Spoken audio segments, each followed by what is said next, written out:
ദാ നോക്കിയ മക്കളെ, ഈ തരത്തിലുള്ള ഒരു ക്വസ്റ്റ്യനും CBSEക്ക് വളരെ മെട്രിക്സ് ഇഷ്ടപ്പെട്ട ടൈപ്പ് ഓഫ് പാറ്റേൺ ക്വസ്റ്റ്യൻസ് ആണ്.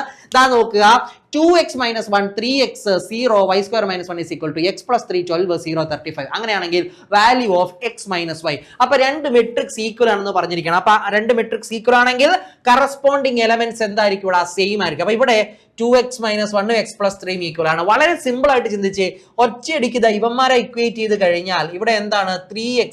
ഈ രണ്ട് മെട്രിക്സ് ഈക്വൽ ആയതുകൊണ്ട് 3x = 12 ആയിരിക്കും. x = എന്ത് വരും? 12/3 which is equal to 4 എന്ന് വരും. ഓക്കെ ആണേ. ഓപ്ഷനിലേക്ക് ഒന്ന് നോക്കാൻ പോകരുത്. ഇവിടെ x - y ആണ് നമുക്ക് വേണ്ടത്. പല മക്കൾക്കും പറ്റുന്ന തെറ്റാണ്.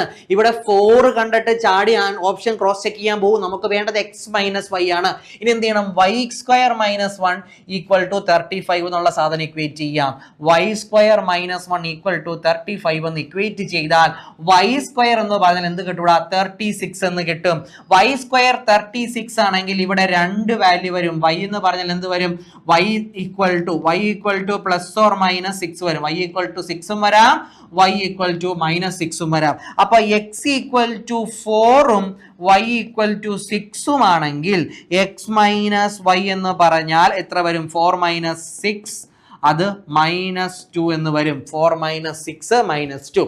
ഓക്കെ, ഇനി x = 4 y = -6 ആണെങ്കിൽ x - y എന്ന് പറഞ്ഞാൽ 4 - -6 that is equal to 4 + 6 അഥവാ 10 എന്ന് വരും. അപ്പൊ രണ്ടുത്തരം -2 or 10. Option B. ക്ലിയർ ആണേ? വളരെ സിമ്പിൾ ആയിട്ട് നമ്മൾ ആ കാര്യത്തെ പറ്റി കണ്ടു. ഓക്കെ,